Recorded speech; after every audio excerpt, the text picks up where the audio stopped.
Well, good morning, traders and investors. Today is July 29th. My name is Roger Scott. I'm the head trader of Wealthpress. And what do I always say? Let's get into it right now. Now, before I get into the news and all the accoutrements that come with it, I just wanted to give you guys a little outlook on something.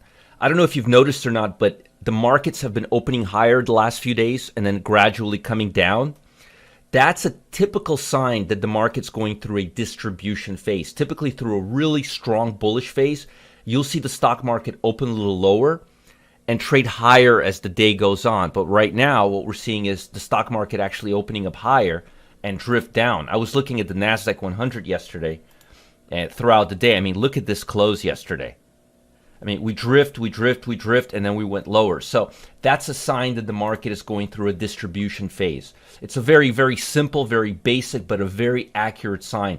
If you see it 1 or 2 days, it's not meaningful. But if you see it for about 5, 6, 7 days, opening, pre-opening higher, Dow about 100 points higher, and then slowly going down as the day goes on, that's a distribution phase. So again, I wanted you guys to know that.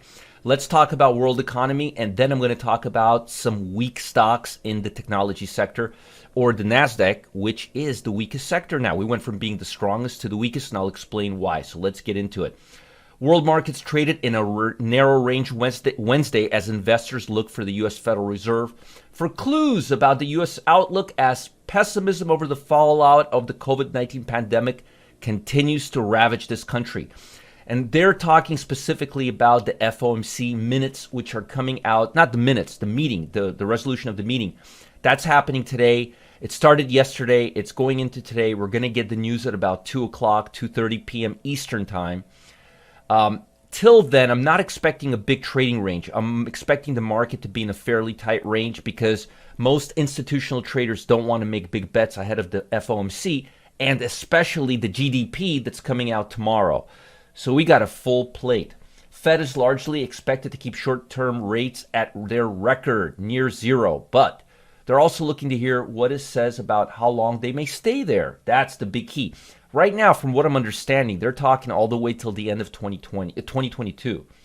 The central bank helped launch the stock market recovery in late March by slashing interest rates and promising to buy treasuries, corporate, and other debt, pumping money into the economy. And so far, they've been doing a pretty darn good job. On Tuesday, the Fed said it will extend the lives of 7 of its lending programs. We already knew that. Overall, the pandemic is primarily concern for the markets. Absolutely. 80% of the market is being driven by the pandemic right now, as secondary breakouts or outbreaks raise the likelihood of curb resurgence in countries that had thought to have virus under control. America, China again, things are just not looking pretty. I hear Spain is doing really bad. I mean, even North Korea started getting cases. Oy vey. In corporate news, the week's market, the heart of earnings reported season for the S&P 500 and several big companies, gave results that fell short of analysis, already lowered expectations as the pandemic stole customers away and increased costs. Yeah, we had revisions after February, after the pandemic, and now they're being revised even lower, and some of them are not even hitting it. I mean, the numbers are just not looking that great. Rising COVID-19 counts in many U.S. states are bringing new waves of shutdowns, and investors are hoping that Democrats and Republicans can reach a deal on more aid for the 16 million or so Americans who are getting unemployment benefits, even though the two sides are far apart. Crude oil is still above $41. Again, that's the major nose-bleeding levels for companies that are like ExxonMobil, who need to buy crude oil from the Middle East. So at least they're not bleeding right now. And again, I've been saying that every day, but it's really, really important. Now, looking at stocks, I wanted to go through something with you. This is the NASDAQ yesterday. Over the last 5 days, this is the last 5 days on the NASDAQ, all right? This is an intraday chart looking at 5 days. So you could see it's been kind of choppy.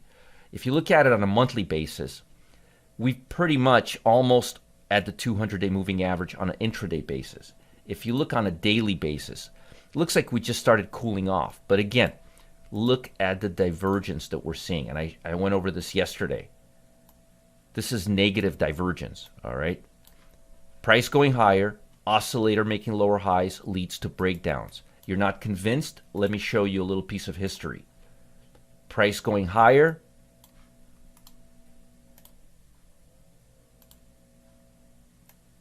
trend line weakening. The momentum is getting weaker. Notice higher prices, breakdown, momentum getting weaker. Higher prices, momentum getting weaker.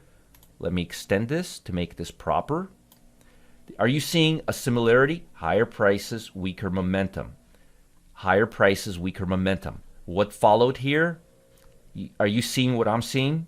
So this is why I want to talk about the NASDAQ sector today and use my relative strength scan. But I don't want to talk about the strongest stocks because we're in a deceleration mode right now. I want to talk about the weakest stocks. So here is the strongest 100 stocks: Tesla, Melly, eBay, Nvidia, PayPal, JD, Lulu. Notice the same stocks that were going higher are still going higher. AMD's on here, Cadence's on here. If you wanted me to give you a few new ones, CTAS is new on the list, NTES is new on the list. But overall, it's the same old stocks. You got your Amazons, your Lulu, which I said last week was the best retailer in the world, last Friday, I believe. JD's an amazing stock. You got PayPal, Nvidia, the same stocks that I've been talking about. But let's look at the weakest stocks. And guess what? Wynn Hotel is now on it. Wynn, let's look at Wynn. Wynn was not doing well, but they are weakening. Look at that. Wynn is not doing so well. Las Vegas, people gambling, don't have a lot of discretionary income right now. Vegas could be locked down again. Wynn is new on my radar. Intel, folks. Intel is not doing well. Let me show you Intel. Intel is no longer the leader it once was, and I did a report on that a few weeks ago. Look at that. Weakness in Intel. All right, big weakness in Intel. Intel is not the leader. National and Taiwan Semiconductors and AMD are the leaders. Intel is just not doing that great, and I had a long report. I told you guys about that, and earnings came out. It just did terrible. I mean, terrible, and I'm expecting more downside. But as far as two new stocks on my list, American Airlines has been there since day one.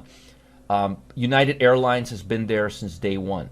But Wynn and Intel, those are fresh targets. Let's look at Fox.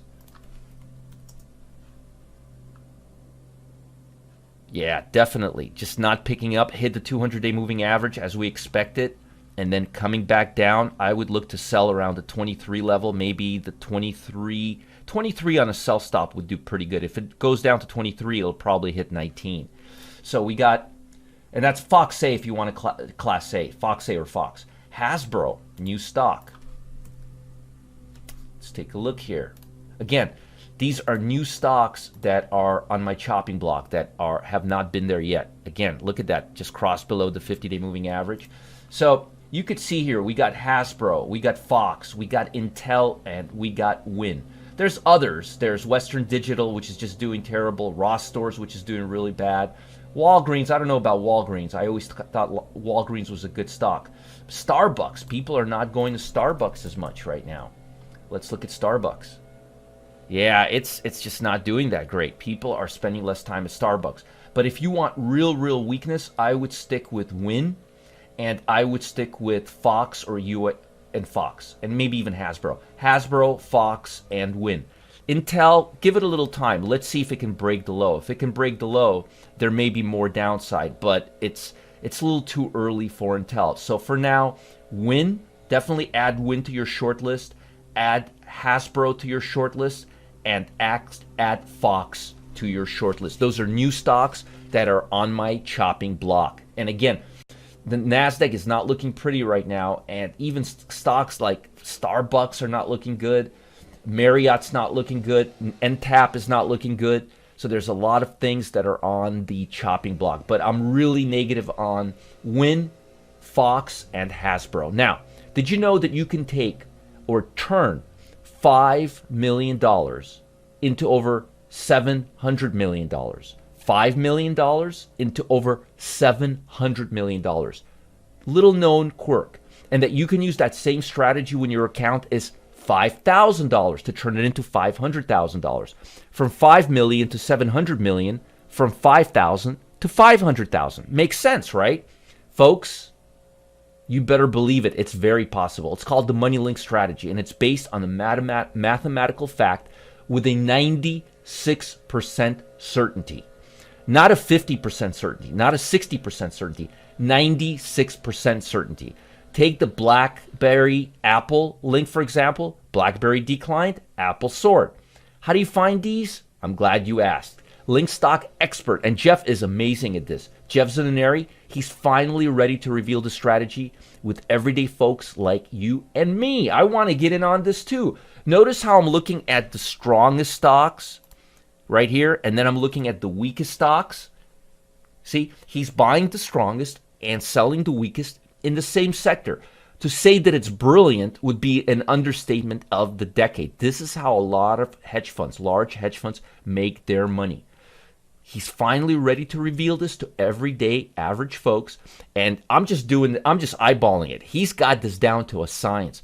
He's traded this way for years. He's got all his digits, all his numbers, all the numbers tight and solid. He knows exactly what he's doing. That's why if I want to look at linked stocks, I go to Jeff. I don't play around with this stuff myself. Relative strength, I could figure it out, but linked stocks, Jeff Zananeri is the guy.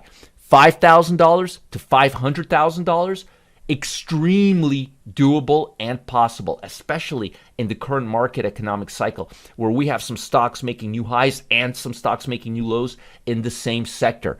It's an opportunity that, folks, you've been waiting for. Click the link below to discover Link Stock Strategy. Folks, start multiplying your account. Jeff Zananeri has been doing this for over 20 years. When he and I talk, we're in full hedge fund mode. He is an expert trader. If I had to put my money with Jeff, I would be very, very comfortable doing that. I really would. This guy is a seasoned pro. This guy is not a talker. This guy is a real trader, all right? 96% certainty, all right? Just finding the strongest stock and matching it with the weakest stock in the same sector. You can't afford to miss out. Follow the link below. Learn everything you can about this linked stock strategy. It is the coolest thing ever. Talk to you guys soon and have a great day. Bye.